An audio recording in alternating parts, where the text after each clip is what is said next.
کسی بھی میدان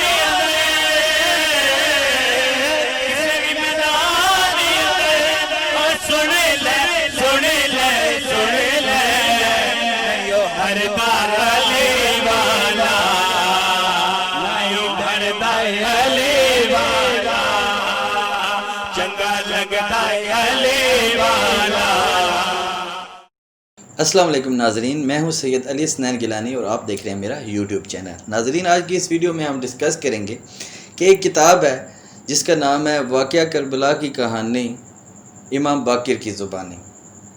اس کتاب کا آج کل نسبی علماء بڑا پرچار کر رہے ہیں اور اپنے ممبروں پر اس کتاب کے حوالے دے رہے ہیں۔ میں نے بھی کچھ عرصہ پہلے اس کتاب کو پڑھا اور میں اس کی کھوج میں لگ گیا کہ کیا یہ کتاب واقعی ٹھیک ہے یا نہیں۔ پھر کافی زیادہ ریسرچ کے بعد مجھے یہ چیزیں ملی، انٹرنیٹ پہ ریسرچ کی، ویسے ریسرچ کی، تو وہ چیزیں ملی، میں نے کہا کہ آپ کے ساتھ بھی ڈسکس کر دوں۔ اس کتاب کے ذریعے یہ نسبی علماء یہ اس قسم کا پیغام دینا چاہ رہے ہیں کہ امام حسین جیسے کہ انہوں نے بغاوت کی یزید کے دور میں، کہ جب صحابہ نے ان کی یزید کی بیعت کر لی تو ان کو بھی بیعت کر لینی چاہیے تھی۔ انہوں نے بغاوت کی ہے اور جیسا کہ یہ شو کر رہے ہیں کہ ان کو کوئی اقتدار کا شوق تھا، اور حوالہ دے رہے ہیں کہ یہ امام باقر نے کہا جو امام حسین کے پوتے ہیں، تو کوئی بھی ہم اپنی طرف سے بات نہیں کر رہے، تو ان کا نام استعمال کر کے یہ غلط قسم کا پرچار کر رہے ہیں، حالانکہ امام باقر نے ایسا کچھ نہیں کہا، وہ آگے میں آپ کو بتاؤں گا۔ تو اس کتاب میں مین چیزیں بتاتا ہوں کہ جو ان کی ہیں۔ پہلے نمبر پہ امام حسین نے بغاوت کی، ان کو بیعت کر لینی چاہیے جب صحابہ نے نہیں کی۔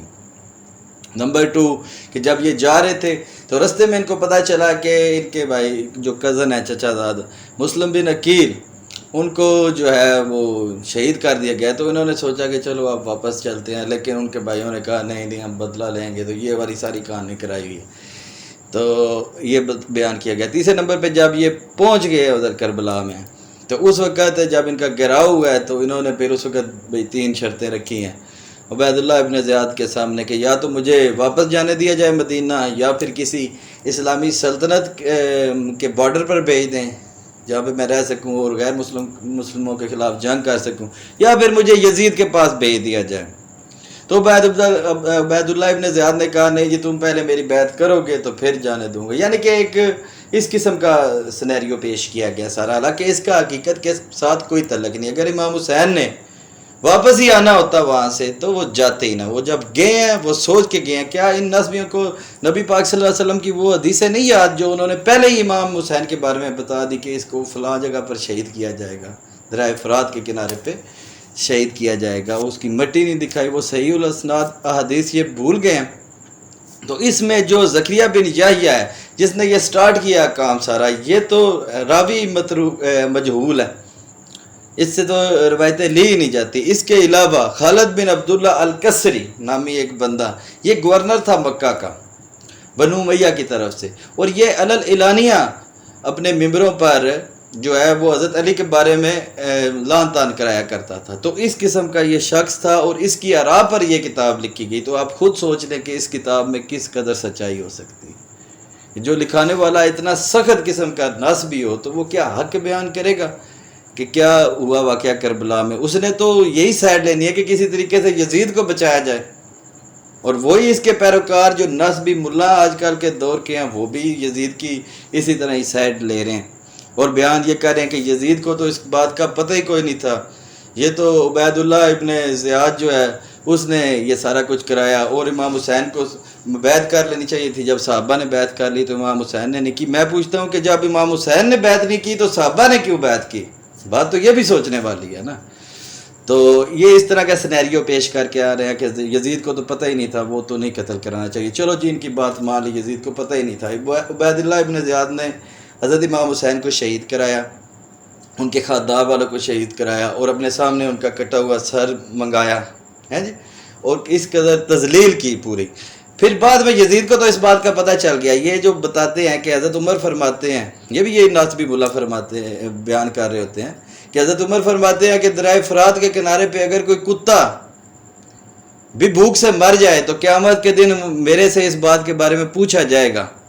تو یزید بن معاویہ کو جب پتہ چلا کہ امام حسین کو اس طرح تذلیل سے شہید کیا گیا، ان کے خاندان والوں کو شہید کیا گیا، اسی دریائے فرات کے کنارے پہ جس کے بارے میں حضرت عمر نے فرمایا، اسی دریائے فرات کے کنارے پہ امام حسین کو پیاسا شہید کیا گیا۔ تو یزید نے کوئی ایک عمل کیا ہو، عبید اللہ ابن زیاد کو قتل کرا، اس کو سولی پہ لٹکا دیا ہو، شمر کو پھانسی پہ لٹکا دیا ہو، عمر بن سعد کو کوئی سزا دی ہو، کچھ بھی نہیں، کسی بندے کو کچھ بھی نہیں کیا۔ تو یہ کیا ان نسبی ملاؤں کو نہیں نظر آ رہا؟ اگر یزید کو پتہ نہیں تھا، یزید نے خود عبید اللہ ابن زیاد کو جو ہے وہ کوفہ کا گورنر مقرر کیا تھا، اور نعمان کو، حضرت نعمان جو صحابی بھی تھے، ان کو ہٹایا تھا ادھر سے، اور اسی وجہ سے یہ ہٹایا تھا کہ وہ ان کا رویہ ذرا امام حسین کے ساتھ نرم تھا۔ تو اس نے اپنے سب سے سر پھیرے گورنر کو، جو بہت زیادہ سفاک مشہور تھا، جس کا نام تھا عبید اللہ ابن زیاد، اسی مشن کے لیے ہی ادھر لگایا گورنر کہ جو ہے یہ امام حسین سے جبراً بیعت لے، نہیں تو ان کا سر میرے پاس پیش کریں۔ جو سچائی تو یہی ہے، اور دنیا اسی کو مانتی بھی ہے۔ اب جتنے بھی نسبی ملا اب یزید کو بچاتے رہیں، اور اسی کتاب میں مجھے پڑھ کے یہ بہت زیادہ افسوس بھی ہوا کہ اس کتاب میں بار بار یزید کے ساتھ رحمت اللہ علیہ لکھا گیا۔ تو بھئی لکھیں، آپ کو ہم روک نہیں رہے، لیکن نبی پاک صلی اللہ علیہ وسلم کا فرمان ہے کہ قیامت کے دن جس کو جس سے محبت ہوگی نا، وہ اسی کے ساتھ ہی اٹھایا جائے گا۔ تو آپ کو یزید کے ساتھ محبت مبارک ہو، ہمیں امام حسین کے ساتھ محبت مبارک ہو۔ اب فیصلہ تو اس بات کا قیامت والے دن ہی ہوگا کہ آپ یزید کے ساتھ اٹھائے جائیں گے چاہے دوزخ میں جائے، اور ہم امام حسین کے ساتھ اٹھائے جائیں گے۔ اور یہ بات یاد رکھنا کہ نبی پاک صلی اللہ علیہ وسلم نے فرمایا کہ میرے امام حسن اور امام حسین، حسن و حسین میرے بیٹے جنت کے نوجوانوں کے سردار ہیں۔ یہ بھی اپنے ذہن میں رکھیے گا۔ اپنا خیال رکھیے گا ناظرین۔ تو انشاءاللہ ملتے ہیں پھر نیکسٹ ویڈیو میں۔ فی امان اللہ۔